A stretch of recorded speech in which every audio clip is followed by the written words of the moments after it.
Halo semuanya, di video kali ini saya akan menjelaskan tentang affine chipper. Untuk affine chipper ini sendiri akan lebih sedikit rumit dibandingkan dengan Vegenere chipper. Tetapi jangan khawatir, masih bisa kita pelajari. Nah, apa itu affine chipper dan bagaimana affine chipper ini bekerja? Kita bahas di video kali ini.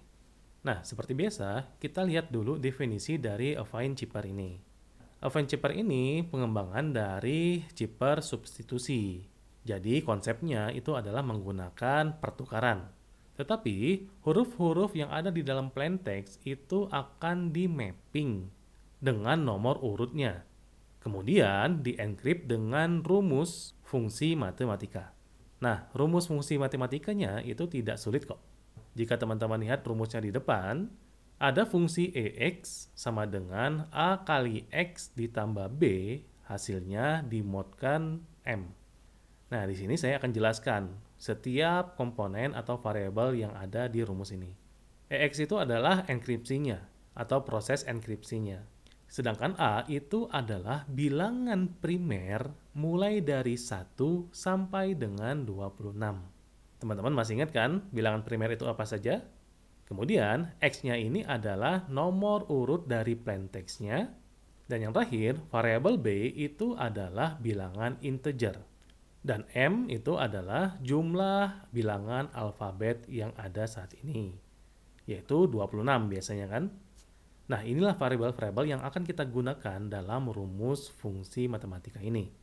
Nah, supaya teman-teman nggak pusing, kita pahami dulu cara kerja dari affine chipper. Yang perlu dipahami dalam affine chipper ini adalah kunci di affine chipper itu ada dua. Kunci pertama kita sebut dengan variabel A dan kunci kedua kita sebut dengan variabel B. Nah, teman-teman masih ingat kan variabel A itu adalah bilangan apa dan variabel B itu adalah bilangan apa?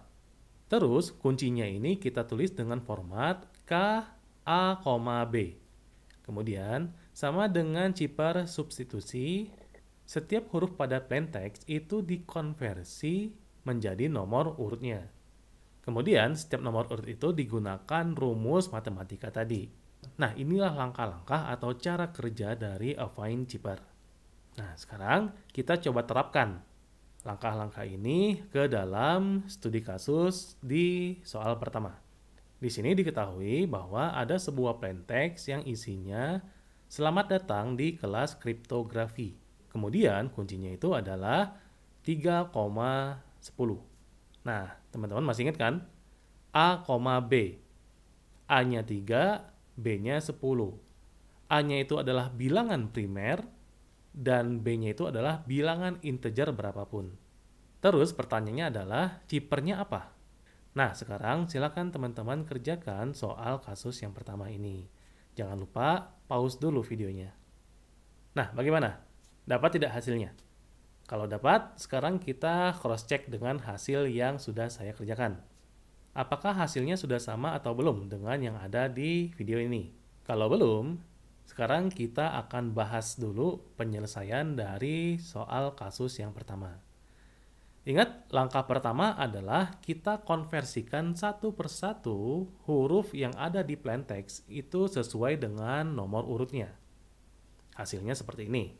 Setelah itu, langkah kedua adalah kita gunakan rumus matematika tadi berdasarkan setiap urutan dari nomor plain text-nya. Contoh misalkan, huruf pertama adalah 18. Maka, jika kita gunakan rumus A kali X plus B dimodkan 26, maka ditulis sebagai 18 kali 3 ditambah 10, hasilnya dimodkan dengan 26. Jadi hukum matematikanya yang dikerjakan pertama kali adalah perkalian dulu. 18 kali 3, hasilnya dijumlahkan dengan 10, hasilnya dimodkan 26. Itu untuk huruf plain text yang pertama. Untuk yang kedua, caranya sama. Tinggal lihat nomor urut di plain text-nya. Dan seterusnya sampai dengan huruf plain text yang terakhir. Nah, sehingga dari rumus ini didapatkanlah hasil dari setiap nomor urutnya. Kalau huruf pertama adalah 18, maka hasilnya adalah 12. Sedangkan 12 itu adalah nomor urut dari huruf M. dan begitu seterusnya. Maka, chipper dari selamat datang di kelas kriptografi itu adalah seperti yang ada di bawah ini. Bagaimana? Sama tidak dengan hasil yang teman-teman jawab? Sekarang, kita coba masuk ke studi kasus yang kedua. Contoh plain text-nya sama, yaitu selamat datang di kelas kriptografi. Tetapi kuncinya saya rubah. A-nya 17, B-nya 3. Silakan teman-teman jawab dan cari ciphertext-nya dengan mempause video ini. Nah, untuk memastikan jawaban teman-teman sesuai atau tidak, silakan lihat langkah-langkah yang ada di video di depan. Caranya sama, langkah-langkahnya sama. Hanya bagaimana cara kita menghitung dengan menggunakan rumus yang sesuai dengan variabel A dan B-nya. Jika teman-teman benar ngitungnya, maka hasil dari ciphertext-nya adalah seperti yang ada di bawah ini.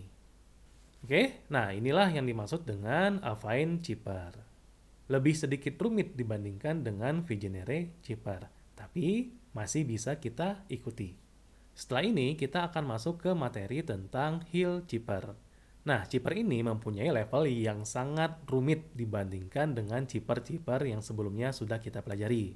Karena di sini teman-teman harus memahami tentang matriks, perkalian matriks, atau mencari inverse dari matriksnya, mencari determinannya, dan lain-lain. Oke, sampai jumpa di modul berikutnya.